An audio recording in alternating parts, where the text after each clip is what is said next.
Hello, everyone. I'm Latrice the Enlightener, and today I have here with me Renee Shantell Crockett. Yeah. So as you all know, I'm the Enlightener, and the reason why I come to you all every Monday is because I want to share with you other people's testimonies of how they came from one place and ended up in another place. And no matter where you are, no matter where you came from, as long as you have hope that you can change what your life looks like. And I want to encourage you, to inspire you, motivate you, to help you go into another place in life.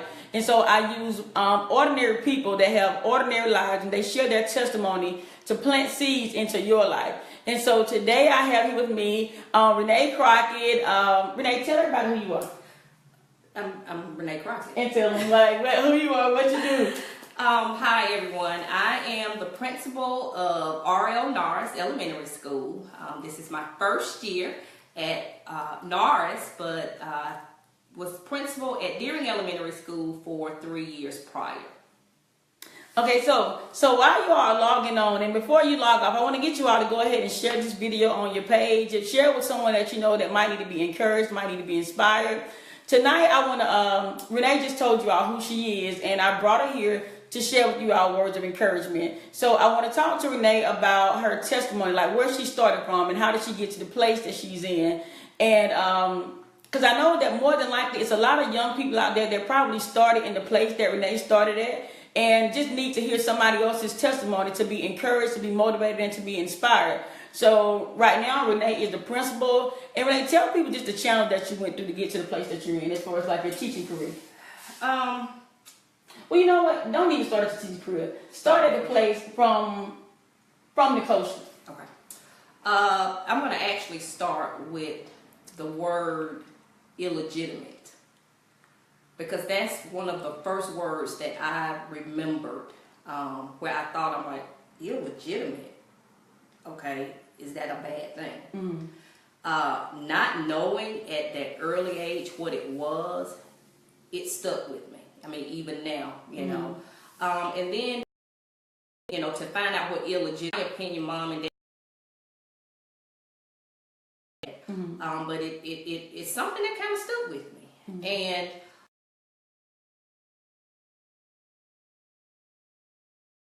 words have power. Then I became a fornicator.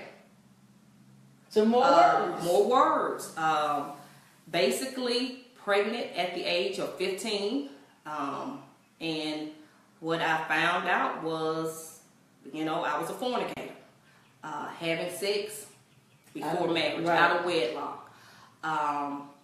But it was a pastor, Pastor Tony, that pulled me to the side when other people were, oh, your mama, you know, your mama a single parent, letting you do whatever you want to do. What kind of woman is she? You know, she hanging out in the street, she doing her own little thing, not watching you, not doing, you know, church people, church members saying these things about my mom and about me. But it was Reverend Tony, he pulled me to the side and explained to me that the baby wasn't the sin. Mm-hmm. The act had already happened. Right. For, you know, the sex before marriage, sex without being married had already happened.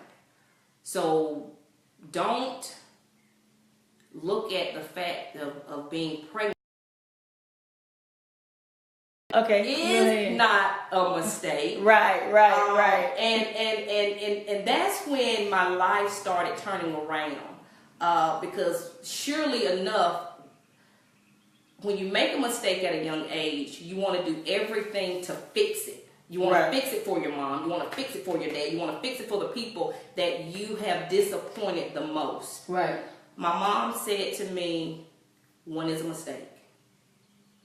She said, now, I'm going to do everything I can for you. One is a mistake. And you go back out there and you do it again, you knew exactly what you were doing. Right. So you on your own. And so those words were used to motivate me. And I didn't want to disappoint her anymore. I didn't want to, the fact that, okay, no, my baby's not a mistake. Right. The sin had already happened. God has forgiven me for that sin. You turn around, you turn away, you get back in right standing with Him. And from that point on, everything I did, I wanted to just make it right with the people that I thought I had disappointed the most. Right. My mom, my dad, my pastor who sat down and talked to me about that, and this baby. Right. This baby, I wanted her to be able to look at me someday and know that, you know what, I wasn't a mistake. Right.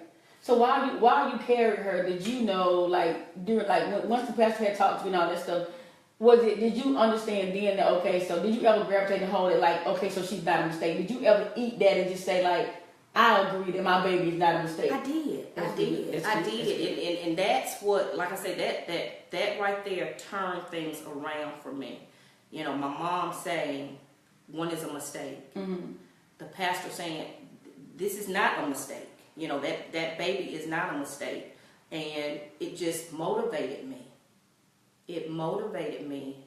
My mom and my dad, and my mom especially, gave me opportunities to just go on and continue high school. Right. I played basketball. I love playing basketball. Had the baby December 26th. The coach gave me an opportunity. If you want to come back, your mama is okay with you coming back. Look, this is your team. Wow. And so I was able to go back and play basketball. My mama, she kept the baby until 5 o'clock when basketball practice was over. But when I came home, it was my baby. So she didn't take on your responsibility of being a mom. Like, she didn't okay, so I'm just gonna keep this baby in there. If you want to go to the club, now you can go to the club. No, there were no clubbing. It was when you get home at 5 o'clock, you got to get your homework done, but the baby got to get fed. So you take care of her at 8 o'clock when she's in bed. You get your homework done. Wow. So it wasn't where there was a disconnect. I was a mom. She made sure that I understood that Nicosia was my responsibility. Right. And that's just what it was. So what about off to college? Well, and my mom was just such a wonderful woman. And, she gave me the opportunity to go off to college. Her whole thing was, you got 4 years to go to school. Oh, you better get it right. You better get it right. 4 years. You got 4 years to go to school. You can go off to school. One thing she did tell me there, she said, don't go to college and pretend that you're not a mother.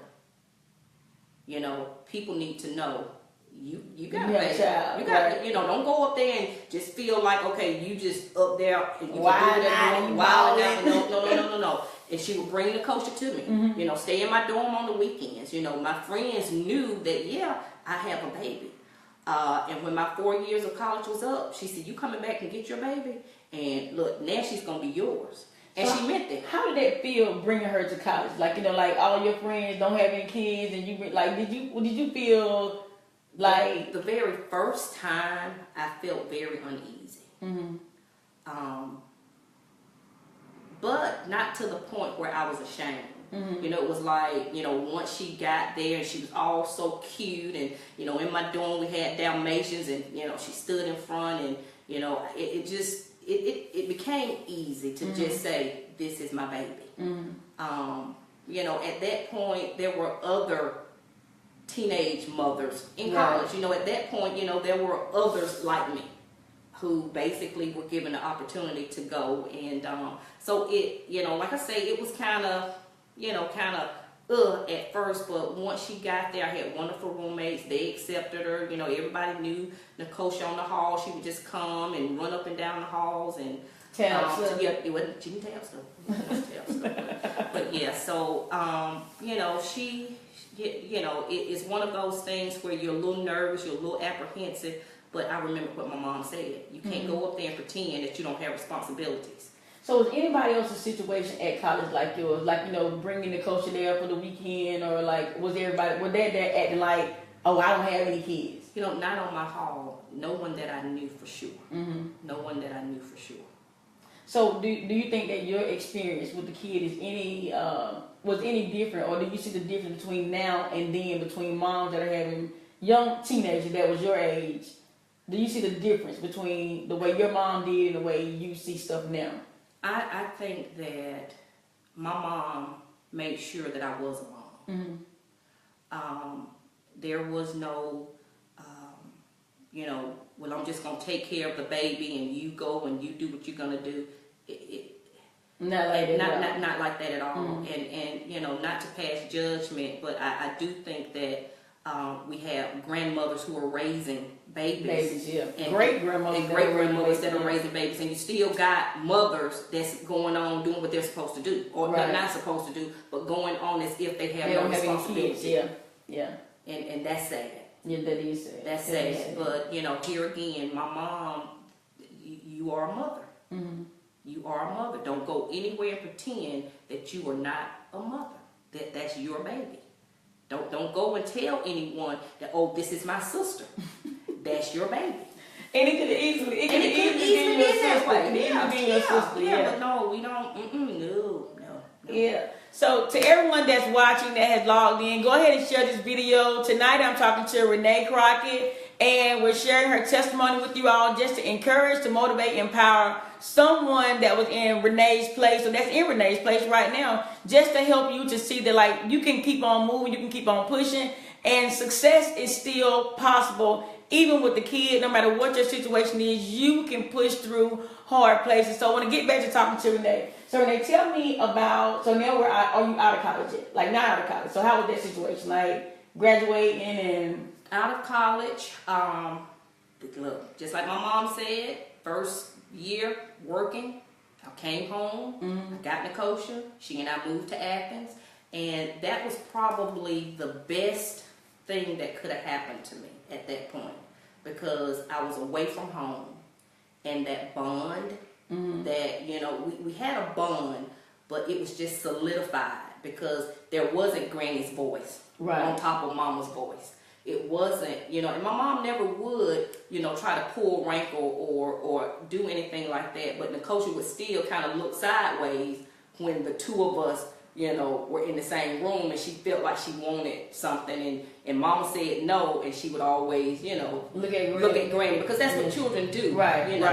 And, so that first year, the Lord allowed that to happen. Mm-hmm. He allowed that moment in my life to happen for us, because we needed it. We needed that bond.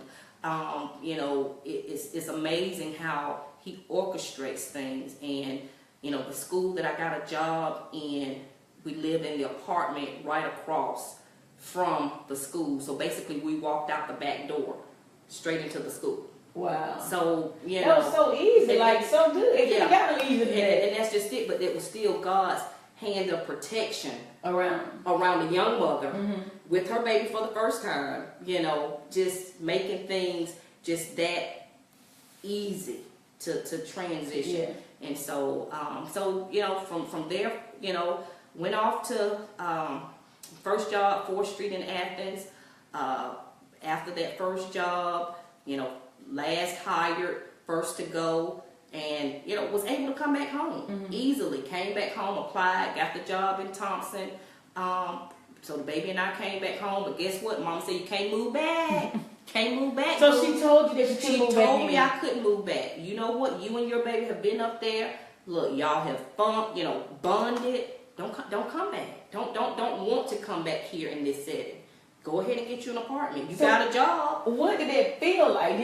Was that encouragement, or like, oh my God, I can't go back with my mama? Like, it was like, are you serious? At the very beginning, but it came from the right place, and I knew that. It was almost as if you have done it. It's almost like I trusted you with my grandbaby, and I saw how well you did it.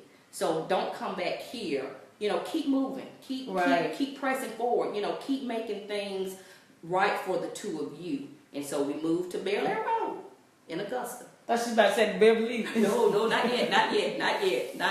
But, and here again, just that sound advice, not trying to enable me. Right. but just always saying, you know what, it's your time. It's your time. It's your time to you know, mold and fashion your baby into who you need her to be. I mean, that is like awesome in like so many ways. It's so, to me, it's so fulfilling. Because I mean, you know, like a lot of times when you hear somebody say, "Oh, you can't come back home," that's not normally from a good place. That's normally like, "Oh, you ain't gonna come back here and live on us." Mm-hmm. But the knowing that she's gave you that is, okay, Renee, look, I trust you. Go ahead and get your own life. But most of the time, we would have took it like, my mom wouldn't let me come back home and stay with her. But it was for your good, though. It was for your good and for the birthing of something new. Like, you can hold your own. Let me teach you how to do this. But we don't get this because when we want to go back home, we going back home. And if your mama tell you can't come back home, then your mama wrong. Mm-hmm. She knows she let the child come back in the house. Yeah. Like, that's wrong, but that was so from a good place, and it made you so much better. Yes. Yeah, to me it just seemed like I felt like a little Hogan stood up on you. It felt like strength, man. Cause you know, like we are so afraid to tell our kids that. Mm-hmm. Like even from our boys to our girls, we are so afraid to tell them like, look, no, you're not coming back home. Boy, you're 25 years old. Get out of my house. Like, and do it from a place of, look, I need you to grow up and become a man. That's it. Like, we don't do that stuff. But that was absolutely awesome. And did you get that at that time? I didn't get that at that time. My mom had a way of saying stuff that you just accepted it. You didn't question. You didn't try to fight it. No. And I was like, okay, well, you know, that's what you say. That's what I'm going to do. You know. Mm-hmm. But, you know, here again with growth, understand exactly what she was doing. It was just all for my good. Mm-hmm. You know, she saw it in me. Right. You can do this. And then being that you had already done it. Yeah. And to come back home, why wouldn't you be able to do it by yourself again? Like, now you got more help, so like, go get your own place and stuff. Go do your own thing. So what was the next step after that? Well, we were in Augusta, and I worked in Thompson. And then I met my boo, my husband. You know, of course, that baby, she didn't really like that. She did? No. Because look, at that point, it had just been the two of us for a long time. Okay. But you know how that is. But then, you know, still kind of excited. So got married, moved to North Carolina for 2 years, and after 2 years, came back home, and you know, got right back in the system. And let me just say this. It's important how you leave a place that will make it easy for you to come back to that place. And what I mean by that, if I had left McDuffie County raggedy, guess what? It would have been hard to come back home. And I just want to put that plug out there because Okay, go. Okay. All right. So I'm hoping that no one, you know, just didn't like what I was just saying about, you know, coming back home. But my point is, we need to finish the drill. You know, you always leave things better when you leave. So when you want to come back, you're able to come back. But anyway, so I was able to come back, and you know, just you know, opportunities. You know. I was able to come back, and where do you want me to go with this? Oh, I want you to tell. Yeah. You were telling them about how when you leave a place, it's good that you leave in good standing and not just like you know, you could easily make some bad bridges or whatever. That's right. But because you left, so like you were welcome back into the place that you were in, yes. and probably offer opportunity that if you had left with a stank something, you wouldn't have been. No. And even with and your character says a lot. You know, from being from a mom, like no matter which place you've been in life, like you carried yourself well. That stuff means something. Even being from a young mom to growing up, mannerable, your attitude, the way you respect people, I feel like that stuff has carried you further than just degrees and all the other kind of stuff. Like being able to connect and relate and not. Now this is just what I feel like about you. Not ever thinking up here, and always staying in a humble place, and knowing that like, well, this is what I've seen in you. Seeing that I can see myself in you, and being able to relate with you from that place, not like, oh, Renee the principal, so she gonna come here acting like that. Like, no, I never seen that. I never seen that part of you. So I know that, like, I just feel like that is who you have been. Like, and that's what I feel like. And so from school, so now you're in school and you're back and you're teaching and all the other kind of stuff. And so now you're just saying as a mom, like, so how old is Nicosha right now when you came back? Ooh, Nicosha, when I came back, she was still, when we came back, Nicosha was still in middle school. When we came back, she was in middle school. You know, went on to graduate from high school, top 10% of her class. You know, and I'm gonna just stop right here and just focus on her just for a moment. Because she and I had a conversation probably when she became a mother, and I looked at her, and you know, coming from a teenage mom, look, out of wedlock, illegitimate, that same word, illegitimate, you know, statistically she wasn't supposed to go as far as she did. Right. But she graduated from high school, top 10%. Went on and graduated from UGA, you know, with a bachelor in psychology. Went on to Howard, historically black college, Howard University in Washington, D.C., and graduated as a doctor in pharmacy. Yeah, my coach. Yeah. You know, then, you know, got married to a wonderful man.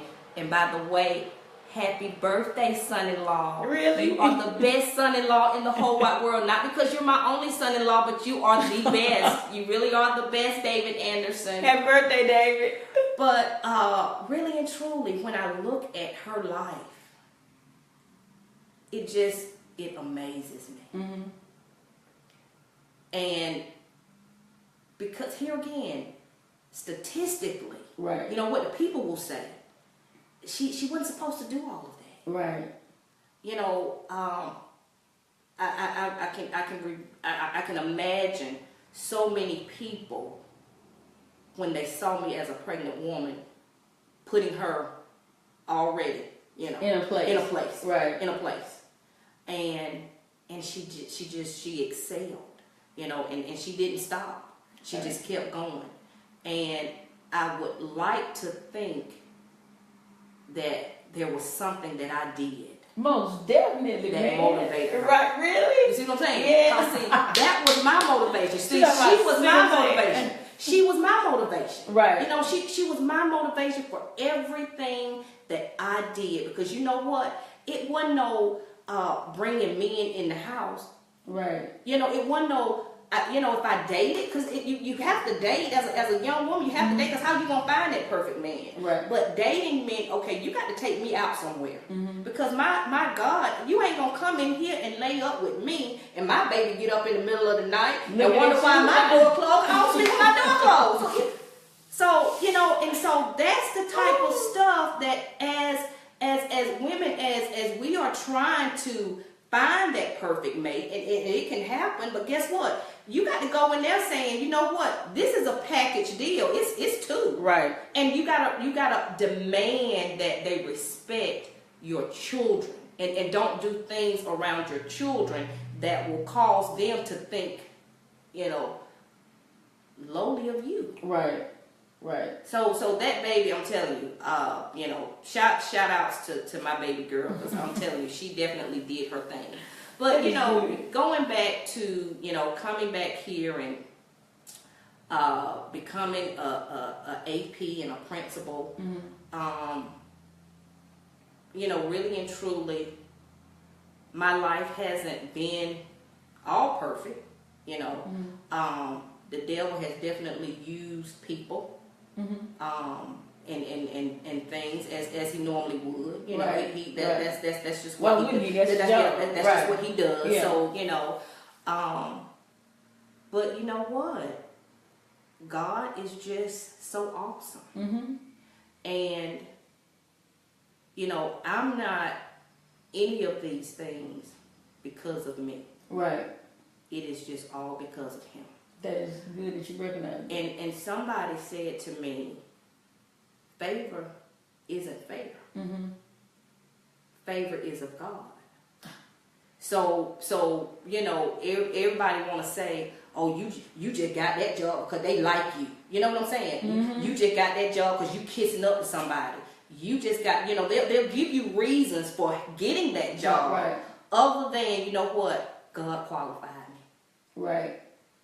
That's it. That's it. That's it. That's it. And they could not put you, even though if somebody said, hey, here you go, because I know you, whatever, people can't put you in places. Man cannot put you in places that God wants you to be in. And if man does put you there, they can't keep you there. Yeah. Like me saying, oh, give it to Renee, she'll do a good job. Okay, yeah, let's give it to her. Renee got to keep it. Who maintains that? Yeah.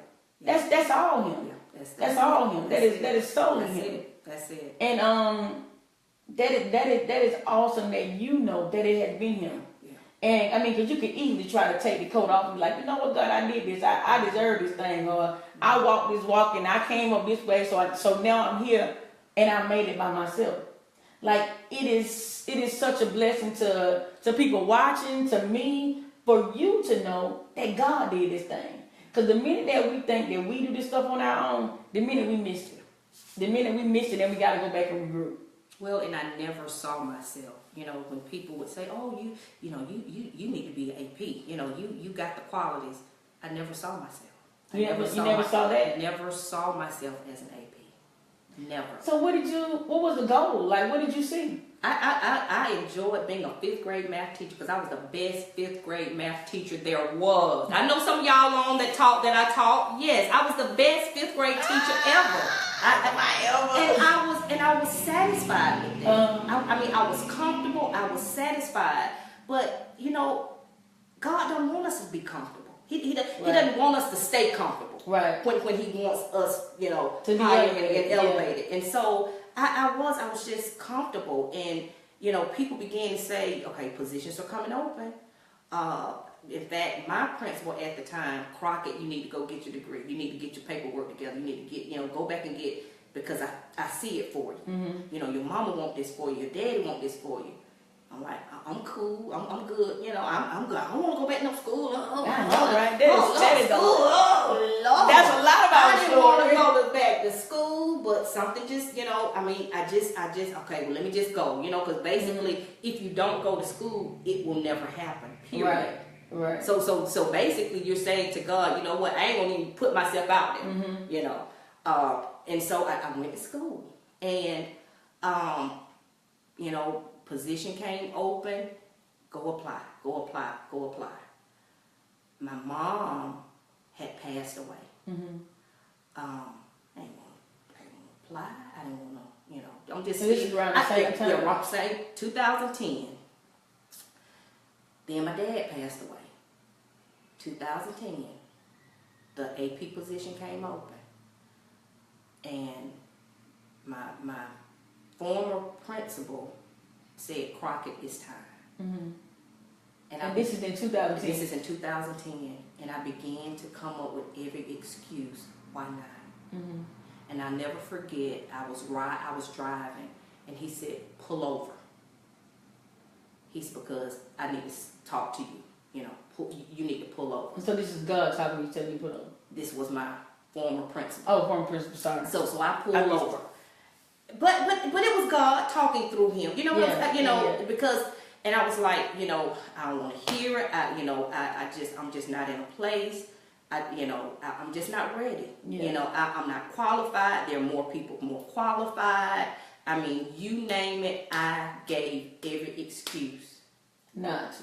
And when I finally thought I had given every excuse, he said, "You know what? That's all well and good." He said, "But just apply." He said, "If you don't get it, guess what? You're not hurt. You ain't missing nothing. You're not missing anything. You're not hurt. Just go ahead. Just go ahead and apply. And I understand." And then he went on. He said, "If you ever decide, to apply, you'll have an opportunity to see what it's like. So you'll have that experience. Just go ahead and put in the paperwork. He's, you may not even be called. Just go ahead and do the paperwork. Just do it. So I was like, oh, okay. So I went on, and I mean, this was like, I had to have the paperwork in like that afternoon. Oh, you were really waiting last minute. Because you were really saying no. Yeah, yeah. So I turn around, I go home, and I go ahead and get the paperwork done, get it turned in. And lo and behold, I got the position. Just like that. I got the position. I'll never forget. I was in Washington, D.C. at my brother's house. We had actually gone to D.C. because we were trying to get Kosha moved in to school. And so we went up there to see the area and find a house for her. And I was at my brother's house, and I got the phone call, and I was in the bedroom.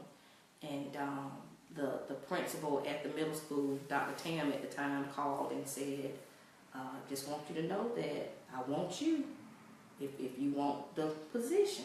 Wait, you talking about the lady that waited to the last minute to put in the application? The lady that said, I just don't want it.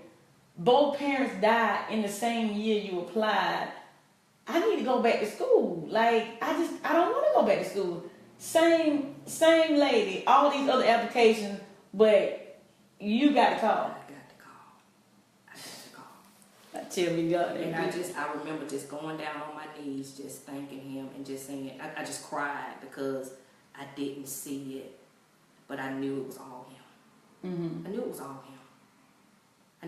him. And I just remember saying, Lord, I know that other resumes may have been better than mine. Mm-hmm. Others may have spoke a lot better than I did, but I'm so glad that they heard my heart. Mm-hmm. Because I have a passion for people and I have a passion for children. Right. And I think that, you know what, it's one of those things where your resume, like you said, certain things on your resume just doesn't qualify you for the position. Mm-hmm. It doesn't qualify you for the position. But it's the place that your daddy wants you to be in. And that's what my daddy wanted. That's what yeah. And he did it. Lord, you know what? He did it, and I mean, it's just, and I'm not trying to brag, I'm not trying to be boastful, but I haven't applied for a job that I haven't gotten. And you know why? And I know why. Right. I know why. I know that there are more people more qualified, but there's it's just bigger. Mm-hmm. It's bigger. When God has a work to be done, He qualifies us. And so unqualified. And He'll put you in a position unqualified to qualify you to do what He wants you to do. You don't have to have it all. You don't have to wait. And to me, your testimony says that you ain't gotta wait till you get it all together. You ain't gotta wait till you get it all together. No. Because you could miss it. No, and that's just it. That is awesome, Renee. Like, I think that is awesome all by itself. Like, getting that and knowing that you were unqualified and people, what did the naysayers have to say? Like, how was they that? They said a lot. And here's another way that God protects you. People will say things, and some of those things you'll know that people say. Some people just gonna let you know. Yeah, that's what they feel like. That's what they feel, and that's how they feel. But then there were others that God just protected me from even knowing what they were saying. Mm-hmm. And I found out about it years later. And I'm thinking, really? I didn't even know that they felt that way. And after that, and they just smiled in my face. Yeah. But that's still His way of putting you in a place, but also providing protection for you in that place. Right. Okay. But listen now, look, how long are we supposed to be? Okay. Oh, wait, let's see how long we got. Fool around with that. Okay. Well. Okay. So here's the thing, and now I'm not gonna take anything off of me, but this is something that I want to say. Mm-hmm. Okay. So I want to thank you for what you're doing. You're welcome. But it's so much bigger than just the live, just the going live. This place, and I know you asked me about coming to my house, but for some reason I knew that we needed to be at this place. And I remember one day we were in the shop, and really and truly, I don't know what we started talking about. I don't know. But I just remember feeling the presence of God in this place. And Minister Hawkins was here. And the Lord just put it on my spirit to get her to pray. And so, look, you have another client back there. And we just came in. And like I said, I don't know what we were talking about before then. But I'm so happy that we were obedient to what he was saying. Right. And this shop is a ministry. Yeah. I mean, this shop is a ministry. And when we got up and we prayed, it was just like, it was like being before an altar. Just being at the feet of God. It was like, I know Hawkins didn't know why she was praying, why it was her. And I think she was just being obedient, but then even in her obedience, the Lord spoke to her about some stuff that was going on. And she never said this to me, but I could just see how the tone of the prayer changed and the words in her prayer changed. And she talked, she spoke on you, she spoke just, and it was just, we left out here sweating. Right, we went in. And who would have thought that this place could be such a place? Just be such a place. It's so good to know that the Lord is going to touch several people in this place. And he has already. Yeah. But he's going to continue to touch many people in this place. And you need to know that. You need to know that he's using this place to bless some people. And he's using, he's using you, but it's about, still this place, because guess what? They're going to come to you in this place. Right. They're going to come to you in this place. So you got them coming from Rennes now.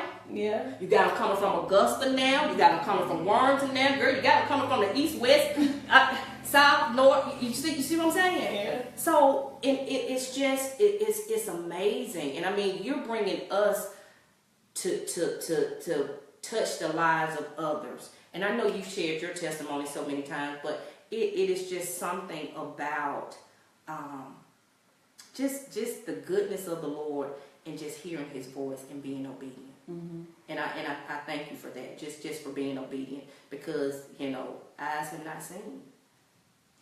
Man, don't make me start crying. But I'm just saying, and that's just the truth, because you feel like this ministry is for others, but guess what? He's elevating you too.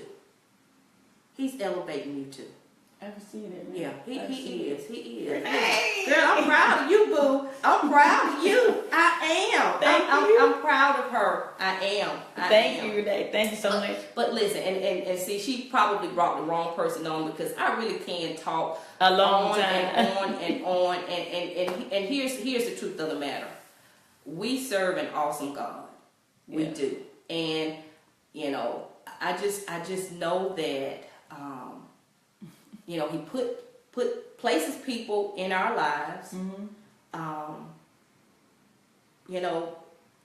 don't know. It's just like I said. I just go back to that moment. And I left out of here and I was just like, Lord. Ooh. And we really had church. Like it was like church. Like we was in here praying, had a circle, holding hands, like Audrey and her going in hard, we crying, and God just did. But like when you say that, just a piece of my testimony. A long time ago, I remember when I heard God say, I was at church one Friday night. And it was a preacher in the pulpit, and I kept on seeing myself, like every time I would look up, I would see my face in the pulpit. And I rebelled. I was like, I ain't gonna do that. But I didn't even know that this is what he meant. That this is my first ministry. Yeah. Like, not that you're gonna be in a pulpit and that you're gonna be up in front of people and all the other kind of stuff. Like, I learned when I at that time I didn't even have this shop. But once I got this shop, it was like, this is your ministry. This is what I meant. Like, this is what you do here. And like, man, now it has been like I've grown here. Like, and I'm so, and I appreciate it being my own and what God has blessed me with, because like, I'm free to be kingdom inside of my own shop. Yeah. Like, you know, if it was somebody else's place, you got to tone it down a little bit. We ain't going to do Jesus over here. But man, my thing is, when people come to my shampoo bowl, that is the time when I pray. Like, I'm praying for you when I'm shampooing your hair. And if God gives me something to share with you, I'll ask you, is it okay for me to share with you what he's saying to me to say to you? And has never failed. Has never failed. And that is it. I mean, man, that is so amazing, Renee. Like, at my shampoo bowl is where I learned how to hear the voice of God. Yeah. Like, that's where I heard his voice. And like, it's almost like basic training. Like, I don't want to call it practice on y'all, but it's practice. It's practice. Practice. At the shampoo bowl is where I hear his voice at. And in the beginning, I was so afraid. I was so afraid to just ask, is it okay if I share with you what God is saying? And then people started getting to the place where they would say, oh yeah, the Lord gave you something to say to me, you better say it. You better go ahead and say it. And so now I'm free, and it helps me hear his voice so clear. And I appreciate you for letting me share my heart with you. And I mean, you know, you build a relationship with people. Right. More than just, this is my client, or I just do a hair. Like, it's a relationship. And it's the same thing with God. It's a relationship. It was a relationship that brought you to the place that blessed you. That's right. That blessed you, where he poured out, and where he's still going to do amazing things in your life, and where he's still doing amazing things in the coach's life. And it's generational. That's right. This stuff is generational. Look at Kirsten already. Yes. Kirsten is Renee's granddaughter. That's my grandbaby, y'all. This baby is above average already. She is already above average. Yes. And to say to you all, man, no matter what place you're in life, no matter where you came from, no matter how many kids you have, man, be inspired by Jesus. Get in a relationship with your daddy and expect him to take you to better places. Yes, like, Lord. It's okay for you to expect the great no matter what position you are in life. I don't care if your face is down, if you feel like this is it. Like, man, expect the great from your daddy, because that's what's on the inside of you. Yes. Like, tap into that little piece. Like, if you tap into that, Renee didn't deserve the stuff that she got. No. Like, no. Man, the places that we come from in life, we're no better. No better. And that is why I bring people that are ordinary people that God has elevated, that God has blessed. Like, that's why I come to y'all. I want somebody to be encouraged, motivated, inspired, empowered to go another step higher. Right. To look at us, to look at somebody's life on this show, like, you know what, man? I know that dude. Like, God did that for them.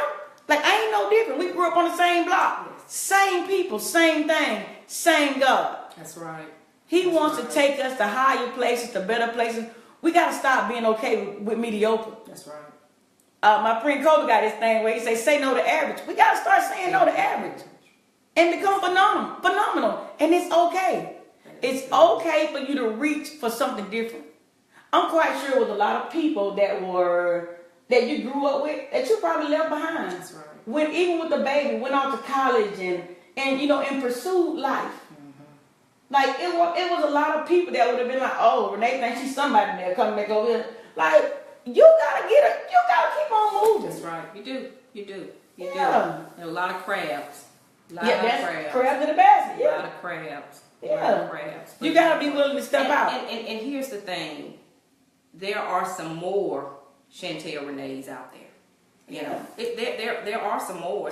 You know, it's not like you say, look, filthy rags, you know, but we are children of the King. It makes you excited, don't it? That's like your stamp, like, man. Yes, that's like your stamp of approval, like, my daddy owns everything. Yes. And think about that thing, like, my daddy owns everything. Man, we get stuck and get put in position that we don't even deserve. We don't even qualify. He puts us in these places. So don't discredit yourself. That's right. So don't count yourself out if you don't have, or if yours don't look like everybody else's. Stop discrediting yourself, man. Whatever the desire is inside of your heart, man, put it before your daddy And he knows the places that you need to be in. So put in the application, man. Go apply for the job. That's it. The places that your heart desires to be at. That's it. Stop going for places that you don't even want to be. Go and put in the application in a place that you don't even want to work at. Why? Why are you settling? And that's it. Like, we got to do it, man. If we don't do it, who's going to do it? And parents, you got to speak it to your children. You know, you got to encourage your children. You got to, look, I'm telling you what, I have a senior son, Davon, and you know what? He's not a perfect child, but I remind him daily that, you know what? God has something in store for you. Right. You know, you have a relationship with God. He know you and you know him. And so, you know what? You know, you got to listen to that voice. Right. And I oftentimes say to him, God is protecting you from you. Because sometimes he can be his own worst enemy. Mm-hmm. You know, by trying to fit in, by trying to go places that he know he shouldn't be. And God has pulled him out of so many situations that basically he can look at his friend, and his friend went down that same road, and guess what? Messed up. But he went down that road, and God turned the car right in front of him and made him turn around. Yeah, that's that protection. And they got to know that, guess what? God wants to use them even at an early age. They don't have to be 30 before God can use them. Right. He can use him in his youth. And that's what we need to be telling our children, that God can use them in their youth. Don't allow them to mess up and say, well, oh, you just a child, it's okay to mess up. Mm-hmm. No, because tomorrow is not promised. 30 minutes from now is not promised. 10 seconds from now is not promised. Teach your children to live for Christ. It's okay. Make them go to church. It's okay. Teach them to live for Christ. When you buy those Jordans, don't take all the credit. Don't take the credit. Look, give God, you know why you can have these Jordans? Because guess what? God has blessed mama with a job. Right. You know, mama has blessed me with health to go to that job every day. These look, and guess what? God wants us to have some of the things that we like. Right. You know, when we are obedient, you know, so make it, you know, don't make it about you and what you can do for them. Guess what? They need to understand that everything we have comes from God. Comes from him. Right. That is a very good point. Comes from him. Not because you got that good job. No, not because I got this good job. Guess what? Because guess what? Just like I have a good job now, guess what? If I mess up tomorrow, guess what? They ain't gonna keep me. Right. They ain't gonna keep me. Right. They're not gonna keep you. They're not gonna keep me. Yeah. And so, you know, like I say, we need to, you know, even with our young children, we gotta make God real to them. Right.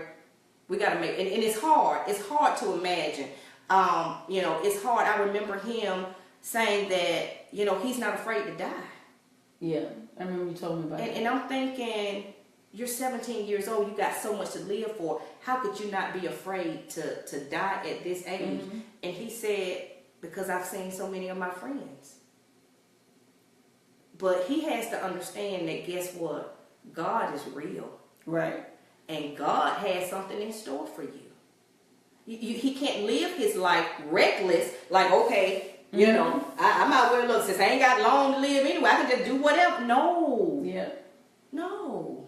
And so that him saying that I'm not afraid to die did not come from a place of, oh, I'm ready and I got my life right and I know I'm gonna be with the Lord. That came from a place of I seen my homeboy go. Like why would I be scared? Yeah, right, yeah. So that's, you know. Yeah, we gotta train them up. And I think what you saying, we gotta teach them God. There's no reason why people who we support, we clothe them, we feed them, we do all this, they get an opportunity to tell us, well, I don't want to go to church this Sunday. Oh no. Not at 2620 we States Road. Right.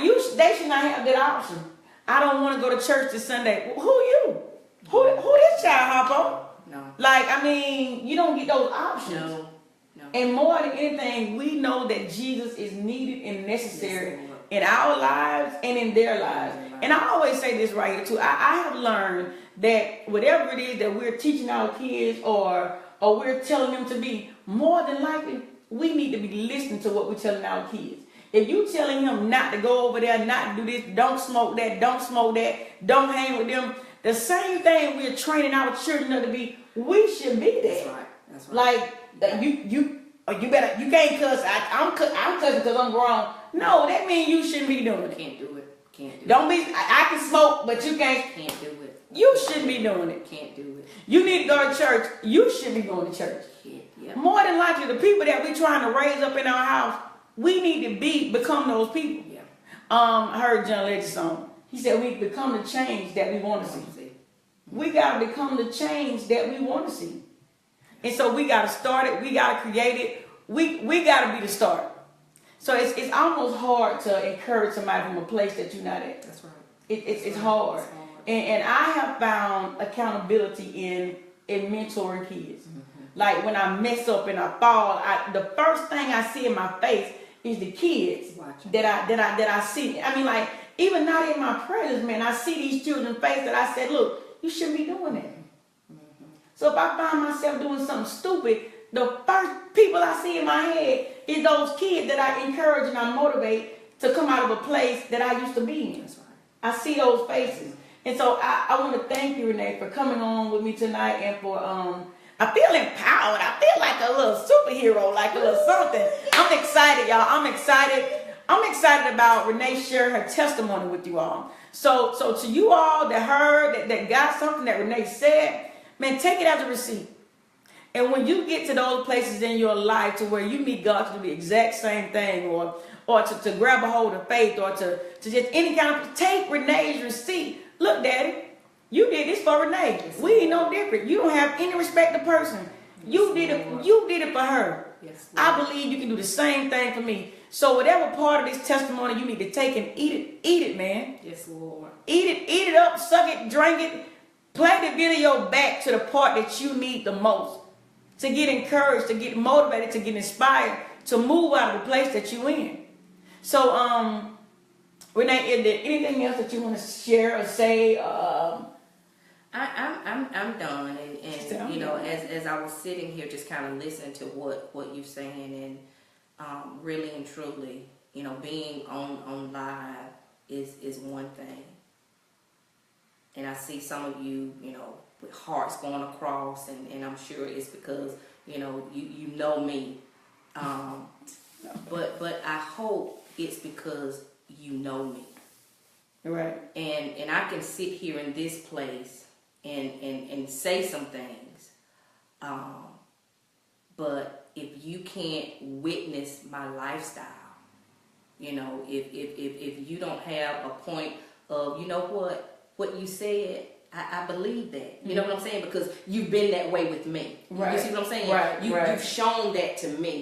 You've shown that compassion to me. Then guess what? This little speech, you know, this little interview, right, means nothing. Right. It means nothing. And so, you know, that's the biggest part of this, is that when a person sits in this spot, mm-hmm. And for the same reason that you're bringing them here, that those live, you know, audience members can attest to them. Right. And you know what? Yes. You know, she is that person. Mm-hmm. You know, she is that way whenever you see her. She will try to, you know, have your back. You know, right. she will give you a word of encouragement. She will, you know, say things, even, you know, Ebony, even when it may not feel good, she's still gonna give you sound advice, baby. You know, and that's what's, you know, that's what makes this, you know, real, right, to them. That they can relate to, yes, what you said, your mm-hmm. testimony is actually who you are. Right. That means a lot. It means, yeah. So before we go, I'm just gonna do it just because Tanae just asked for it, and I see that she has been with us the entire time.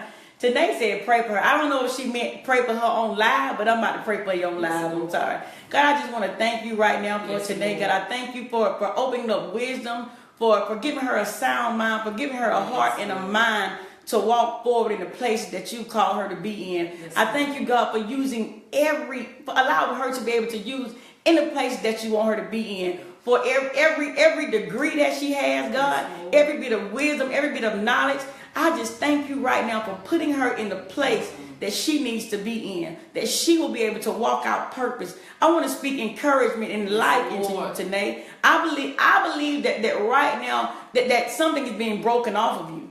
I don't know what it is or what, however it goes. Something is being broken off of you, and God is opening up brand new doors for you. I feel like a window is like cracking open. It's almost like you can see light coming through the clouds. And I just want to encourage you, man, to stay in a good spot in God, to trust Him, and to walk forward. Like so much stuff that you carry. You carry weight that does not belong to you. Man, you are an awesome person, a strong woman. Yes. And I just believe that, man, like that God is breaking some of that stuff off of you.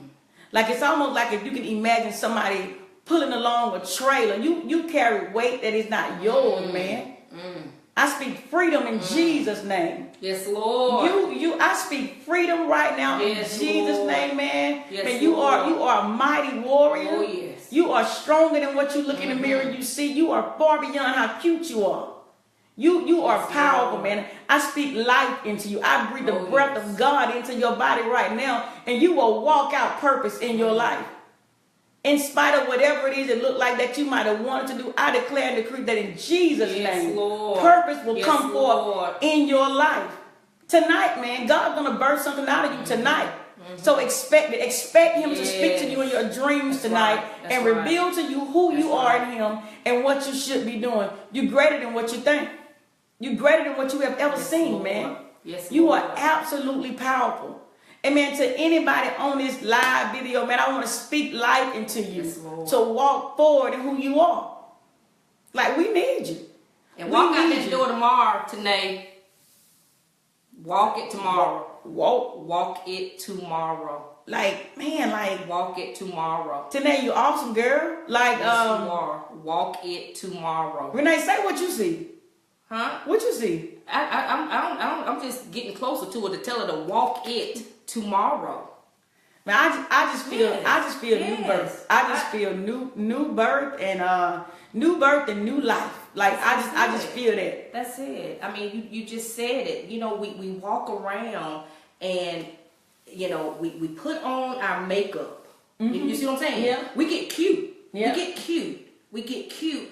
But sometimes the inside and see the people see the cuteness on the outside, right? But we're doing so much damage to ourselves on the inside because, like I say, you carrying all of that stuff that people can't see, and we war against you war against yourself. Yeah. You know, and so you know, if nothing else, tonight, walk free tomorrow. Walk understanding that guess what you gonna get, you know we say we're gonna give it to Him. You know, we bow down at the altar and we say, Lord, you know, I give, you know, I surrender all. And you surrender it just for that moment. Right. And when you go back, guess what? You're like, oh Lord, okay, let me get stuff. You know, I got to worry about the bills being paid. I got to worry about my children. But if you're gonna give it to God and you saying to Him, I surrender all, then guess what? Do that. Right. And you gotta walk in trust. You know, you gotta walk in trust. Lord, you know what? I gave it to you. Now the devil trying to put this stuff back on me. But guess what? Take it back on. Right. I gave it to you. Right. You know, walk in freedom. You know, and own it. And own it. You know. And I think sometimes it ain't as easy as we say. It's not. It's not. But that's when you have to practice. Practice, yeah. Purposely. You know, Lord, look, and talk to Him. It's hard for me to walk out here and with all of this stuff that I know I'm carrying. But you know what? I'm trusting you. Right. You see what I'm saying? Right. I'm trusting you today. Look, I you know what? I'm gonna go in here with a genuine smile on my face. You know, and help me to do that, and He will. Right. He didn't want us to be, you know, so bogged down. Every time I go to work, when I walk in my doors, I command my day. Right. And it's like, Lord, you know, I know that situations gonna come because I'm in a school. But Lord, when that parent comes and they want to be fussing and cussing, guess what? You send me in there with the right spirit. And basically, when I touch them and when I walk up in there, they don't understand. You know what? This woman right here ain't finna take no fussing and cussing. Change the atmosphere. You can feel the power to change the atmosphere. And so I'll just go in there and I'll say something as simple as good morning. And we'll have a conversation and we can work it out and we can fix it. Right. But if I go in there with that same gruffness as they have because I have prepared myself, then guess what? We're bumping heads and we're not resolving anything. Command your day. Command it. That is true. You know, invite him in to walk with you. I remember going to school, and y'all, we finna go, because it's time to go. But no, somebody else had asked for prayer. Okay, well, look, we're going to get to your prayer, but let me just tell you this. I just felt a heaviness at our school. Mm-hmm. I did, and I hope I don't get in trouble for saying this, but guess what? You count it all up to him. I felt a heaviness at our school. And I was like, Lord, the kids were acting up. It just a heaviness. Mm-hmm. And I said, I called, the Lord put in my spirit 4 people. Mm-hmm. I sent a text message. I said, y'all need to meet me at the school at 7 o'clock.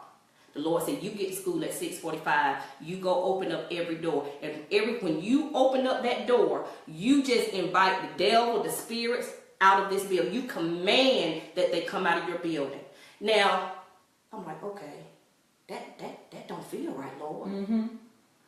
But I was obedient. Right. I put the call, I put the text message. I said, I just need y'all to meet me at the school. And he put 4 people in my spirit that they weren't gonna question it. They just gonna show up. Right. And I got there at 6:45, and I went down one hall, went down another hall, and then the Lord started he said, okay, you can't do this by yourself before the kids get here. Mm-hmm. Okay, so you put one on one hall, you put one on one hall, you put one on one hall, you put one on one hall, and y'all do this thing together. And it was just so funny because he even told me which person went to each hall. Wow.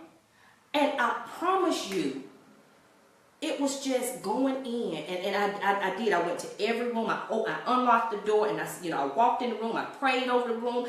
In some rooms, I stood and I prayed a little longer in some rooms, and I was obedient. Mm-hmm. We were obedient that morning, and I am telling you what, it wasn't a perfect peace, but I promise you, the Lord moved some stuff that day. That's awesome, man. That is he awesome. Moved some stuff that day. Like what principle you know? And it empowered me to know that, Lord, you know what?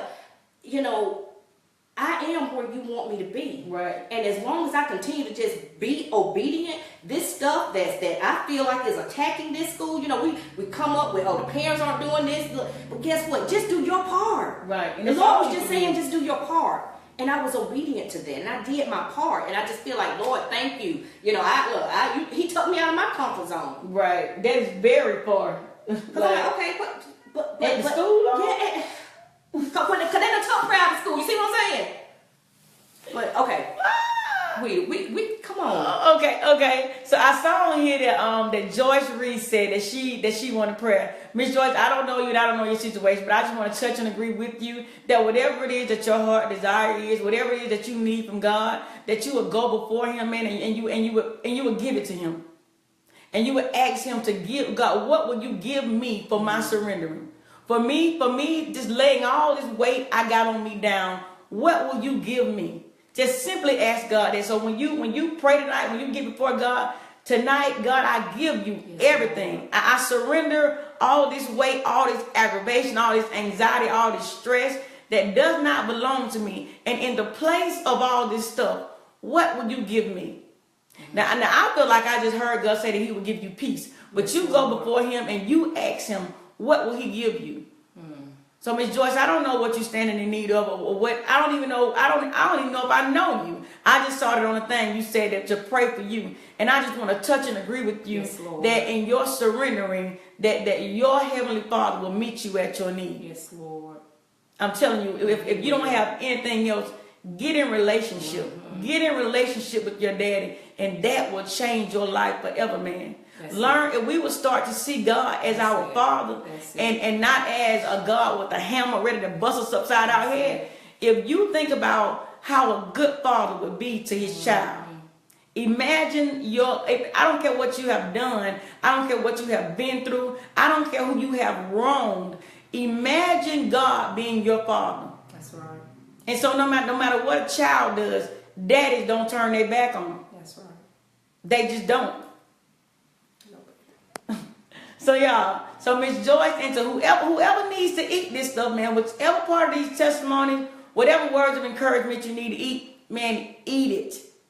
Don't be like, well, that was for her. She said that for who? Whatever you need to eat it and grow. That's right. That's what I want to encourage y'all with tonight. I want to tell y'all, thank y'all for logging on. Thank you for sharing the video. Thank y'all just for loving on us tonight. I really do appreciate it. Yes. Thank you, Renee, for coming and sharing your testimony. I love you. I love you too, man. Bye. So y'all, I'm gonna be reaching out to some of y'all to share your testimony and to meet me here at Salon Divine. So this is to encourage y'all, to empower y'all. Somebody, I don't care what your struggle has been. Somebody needs to know your testimony. That's it. Somebody needs to know it. Just want to thank y'all for tuning in tonight. Check me out next Monday at 8 o'clock. I'll be here live. I might come back, y'all. She ain't come back this soon, like y'all. She ain't come back this soon.